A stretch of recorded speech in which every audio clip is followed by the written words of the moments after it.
নতুন বাজেট পর্যন্ত অপেক্ষা না করে বিস্কুট, জুস ও বেভারেজ সহ কৃষি প্রক্রিয়াজাত খাদ্যপণ্যের বাড়তি ভ্যাট শুল্ক অবিলম্বে প্রত্যাহার চান এই খাতের ব্যবসায়ীরা।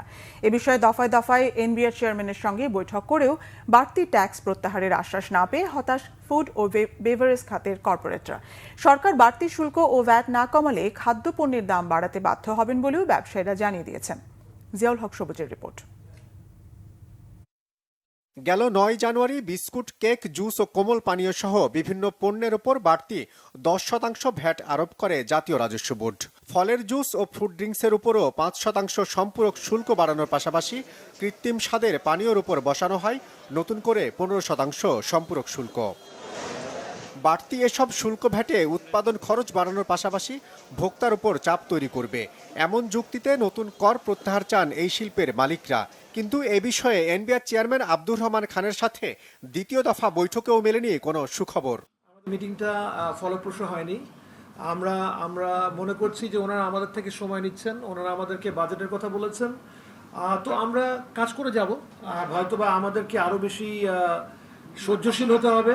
আমরা ব্যবসায়ী মানুষ, রাইট? আমাদের জন্য আসলে কর্মসূচি করা, অবস্থান ধর্মঘট করা, আন্দোলন করা, এটা বোধহয় আমাদের জন্য সাজে না। আমার মনে হয় আমরা গঠনমূলকভাবে অ্যাজ এ নাগরিক আকারে আমরা বারবার আমাদের কষ্টের কথা মানুষের সামনে উপস্থাপন করব। আমাদের এগ্রিকালচারের সাথে সরাসরি কৃষক জড়িত।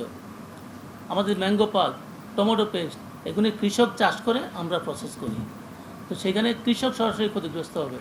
খাদ্যপণ্যের উপর বাড়তি ভ্যাট ও সম্পূরক শুল্ক আরোপ অযৌক্তিক দাবি করে ব্যবসায়ীরা জানান, সরকার ট্যাক্স না কমালে পণ্যের দাম 10% বাড়বে।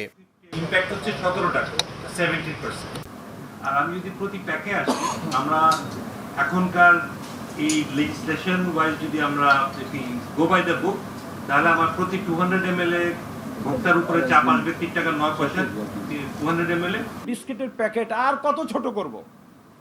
আমরা কিন্তু অন্য অ্যাকশনে যেতে পারি, আমরা এটা করতে চাই না। মানুষকে প্রতারণা করতে চাই না। বিস্কিট যত ছোট আছে আর ছোট করতে চাই না। আমার প্রাইস না যদি অ্যাডজাস্ট হয়, আমার তো বাধ্য করতে হবে, আমরা এটা করতে চাই না। স্বল্প আয়ের মানুষের উপর ভ্যাটের বোঝা কমাতে খাদ্যপণ্যের শুল্ক কমানোর বিষয়ে এনবিআর শিগগিরই যৌক্তিক সিদ্ধান্ত নেবে, এমন আশা ব্যবসায়ীদের। সাপ মরুক, লাঠির জন্য না। জিয়াউল হক সবুজ, বাংলা ভিশন, ঢাকা।